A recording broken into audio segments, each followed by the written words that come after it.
O Tetay, saan ka pupunta?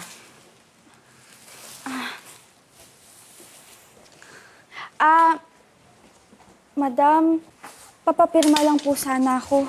Nandito na din po yung incident report. Sinong may sabi sa'yong tapos na tayo?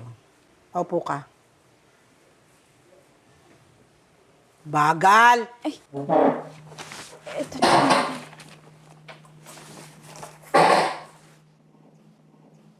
Kumain ka.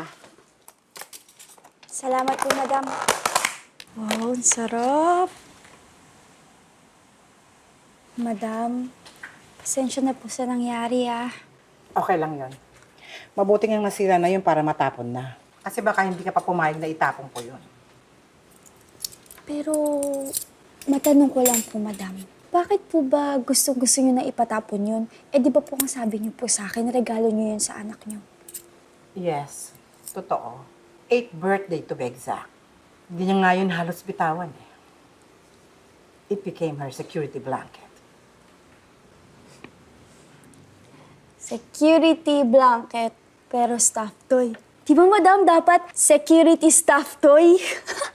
Eh? Nakakatawa yun? Pasensya na po. Pero well, as you can see, iniwan na niya. It means she doesn't need it anymore. Nasaan po ba siya, madam? Yung mga anak niyo po. America. Eh, kayo po, madam. Saan po kayo? Dito, kasama mo. Oh, kausap mo pa nga ako, di ba? Ay, Iniwan ako mag-isa. Siguro hindi na ako kailangan. Oh well, choice naman nila yon. Benta ko na tong bahay na to. Kesa tumira ako dito mag-isa. Kaya nga ako tumawag sa Star Cleaner para mapatapon ng lahat ng yan.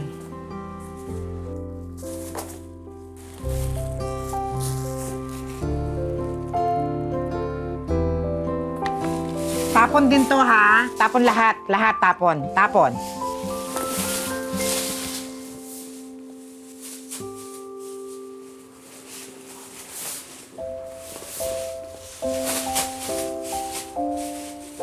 Hoy, pati tititigan mo yan. sorry, madam. Matagal ko na po kasi itong pinag-iipunan eh. Kaso may mga bagay po talaga na mas importante na kailangan kong unahin. Katulad po yung school ng kapatid ko. Ikaw lang bang nagpo-provide sa pamilya mo? Opo, madam eh. Maaga po kasi nawala si nanay at tatay. Kaya kami na lang po ni Pepa yung natira. Pangalan ng kapatid mo? Pepay? Opo. Grabe. Ang ganda magbigay ng pangalan ng parents mo, no? Tetay, Pepay. Pepay, Tetay. Grabe si madam. Pero alam niyo, madam, ayun yung dahilan kung bakit mas kinagalingan ko pa magtrabaho.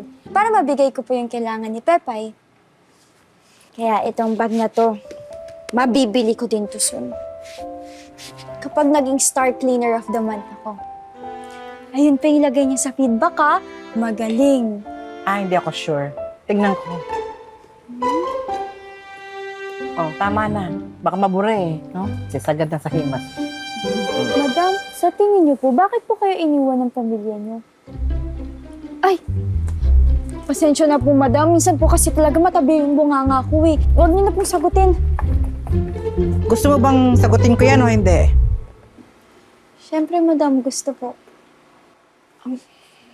Makikinig ako, madam. Honestly, hindi ko alam. Baka sa ugali ko.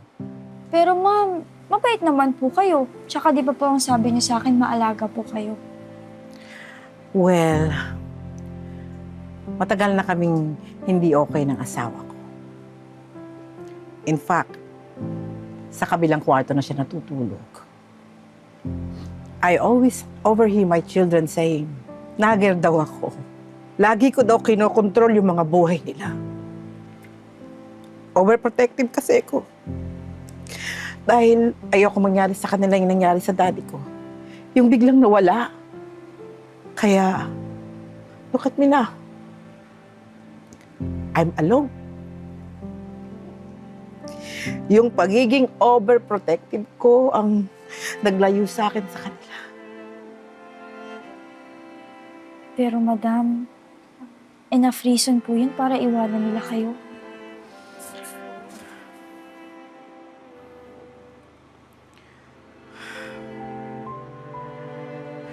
Well, that's their decision. Ako, okay na ako. Gusto ko nang mag-move on. Mag-move forward.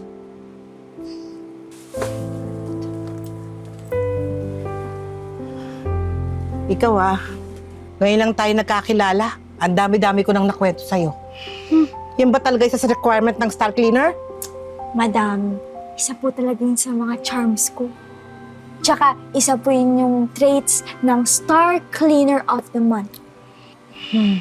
Pero alam mo, sa totoo lang, matagal nang tahimik tong bahay na to.